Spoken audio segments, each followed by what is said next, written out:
Good morning, good afternoon, and let's be honest, you're probably not going to be able to sleep this evening.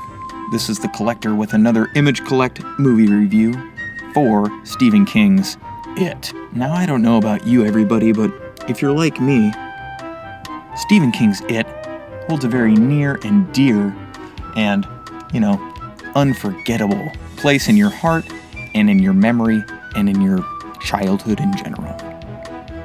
Now, that might be a fond memory of you hanging out with your friends, watching it, horrified all together, eating popcorn and throwing it all over the place when Pennywise says, "Hi." Or, if you're like me, you may have a little bit different memory of the movie where your older sisters thought it'd be funny to just put you in the couch and just kind of hold you there while you watch it, quivering and... Luckily for them, they forgot all about that. Unluckily for me, I'm now scarred for life.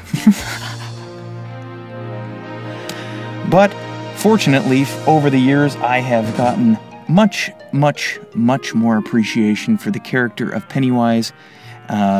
Unfortunately, I'm still very scared and can't look at clowns at all. So with that, we're going to launch in to our movie review of Stephen King's It. The early reviews are out, and It is so far, it's a hit. Thank God. Oh my gosh. We've been waiting for this for so long. In 1986, American horror icon and author Stephen King released the book It, and It soon became known as one of the most horrifying novels up to date. The story It is about 7 kids, the Losers Club, who in the summer of 1958 found themselves facing unspeakable fear and indescribable evil in the town of Derry. That evil was called It and appeared as Pennywise the Clown, or sometimes a werewolf, or your mother, or that creepy neighbor, or your father with balloons. Whatever your biggest fear was, whatever would draw children in so that it could murder them, it was. They thought they destroyed it that summer, but just in case, they made a promise to reunite in their childhood town of Derry, Maine, should it ever return. And guess what? He sure does, 27 years later in 1985. Mike Hanlon calls up his friends, now all successful, and who've long since forgotten their days as losers, all living in various places throughout the United States, to return to Derry and face it once again. In 1990, a made-for-TV 2-part miniseries directed by Tommy Lee Wallace aired on November 18th and November 20th and scared the heck out of viewers all over the country. Looking back, the original cast has rather fond memories, and many folks love the film for the nostalgia of it all. But besides the casting of Tim Curry as Pennywise the Clown, many reviewers and movie critics of the present day look back at the film as a poor interpretation. Tim Curry, the brightest part of the film, with his "Hi," played the part with this creepy authenticity, but threw in some epic campy moments that helped sell his character. Apparently, not only was Tim Curry as Pennywise horrifying in the movie for all of us viewers, but even on the set, the cast steered clear of him because of the realistic fear he brought to the character. Cut to 2017, when horror is now quite a mainstream movie genre that often makes a killing in the box office nowadays. Director Andy Muschietti takes the fear of clowns to the big screen with a new feature film adaptation of It.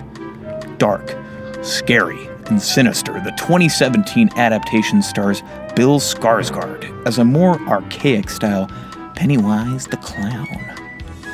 Unlike the 2-part miniseries, which condensed the book into what eventually became a 3-hour film, cutting back and forth from 1958 to 1985, the new feature film, It, introduces us to the 1958 Losers Club and focuses solely on the children's story and development.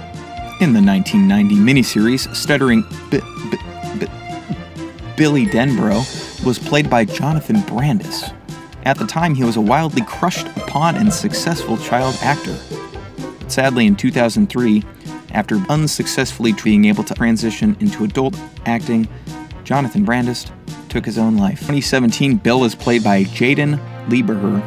Bill is the leader of the group, the Losers Club, the one that everyone else looks up to. He grows up and loses his stutter, that is, until it returns to his memories. He is now a successful horror novelist, and in the miniseries is portrayed by Richard Thomas. The 1990s pudgy Ben Hanscom is played by Brandon Crane. 2017's Ben is Jeremy Ray Taylor. Ben may be the chubby guy of the group and brutally tortured by bully Henry Bowers with an unrequited crush on the beautiful, albeit abused, Beverly Marsh.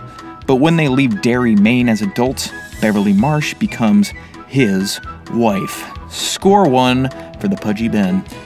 The grown-up Ben Hanscom is portrayed by the wonderful John Ritter, who sadly passed away in 2003 after an undiagnosed aortic dissection.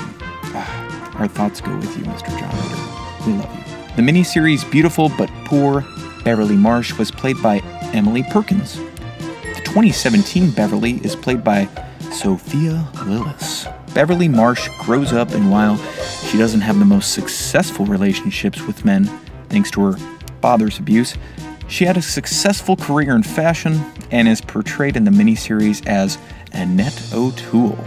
The 90s Richie Tozier, beep beep Richie, was portrayed by the red-headed Seth Green. Oh yeah, a successful child actor who has had great luck in transitioning into the entertainment business as an adult as well. Richie was the class clown of the group, making fun of his friends, though supporting them at the same time. The 2017 Richie is portrayed by Finn Wolfhard, who is already well known for the super successful Netflix series Stranger Things. Richie grows up to become a radio DJ and is portrayed by Harry Anderson, who is well known as the Judge on 80s TV series Night Court. Mike Hanlon in the 90s miniseries is the kid who is picked on simply for the color of his skin. Young Mike Hanlon is the one who seems to know a lot about it and his history in Derry. The 2017 Mike is portrayed by Chosen Jacobs. Sadly, Mike is the only one who stays in Derry, becoming a librarian.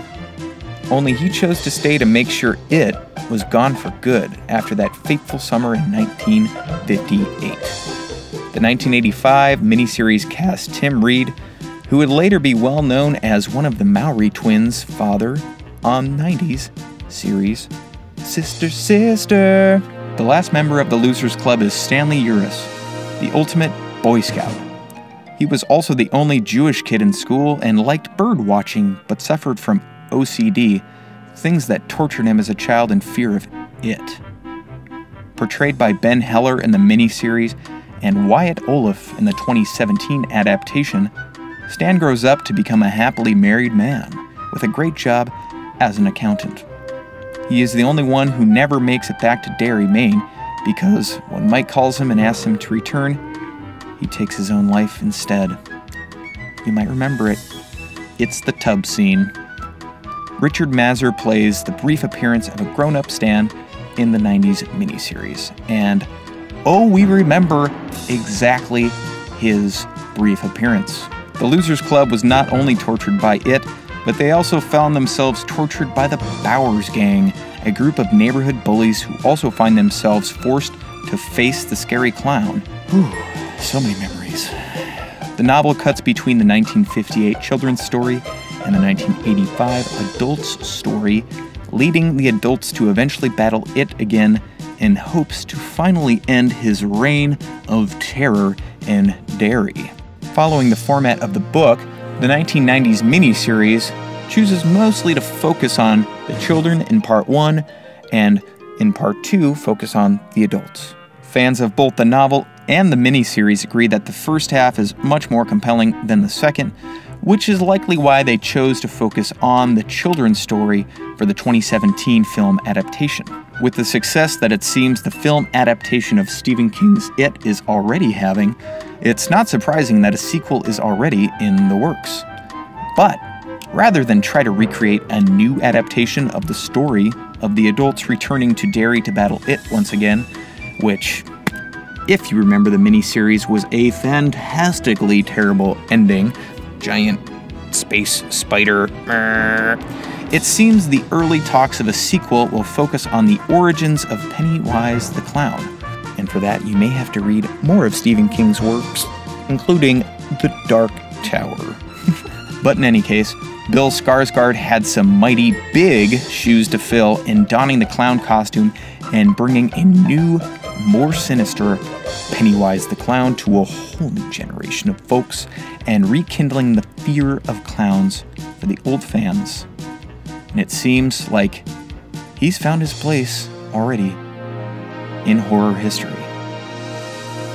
Word to the wise, if it's raining and your paper boat goes sailing down into the storm drain and a clown pops his head out and asks, "Would you like a balloon?" Because if you just don't do it. Because if you take the balloon, you see what happens. If you take the balloon, you'll float too. And for Pennywise, that's not a good thing. Because what happens when you pop one of those balloons? I've read the book. If you pop a balloon, blood comes spurting out everywhere. Just like every other thing that Pennywise does. Balloons equal blood. So just don't go near them at all. And also, pro tip, run before the deadlights find you. That's all we have for this week in Image Collect Movie Review. I'm the Image Collector. And remember to get excited, get frightened, get scared, and get out to the movies, because guess what? You're gonna go to it anyway, and you're gonna be surprised that you're so scared. So, word to the wise, just get scared beforehand. And if you have a little brother, take him with you and just force him to watch it. He'll thank you for it later. All right, everybody, have a good day, good morning, good evening, and you probably won't sleep this evening. Cheers.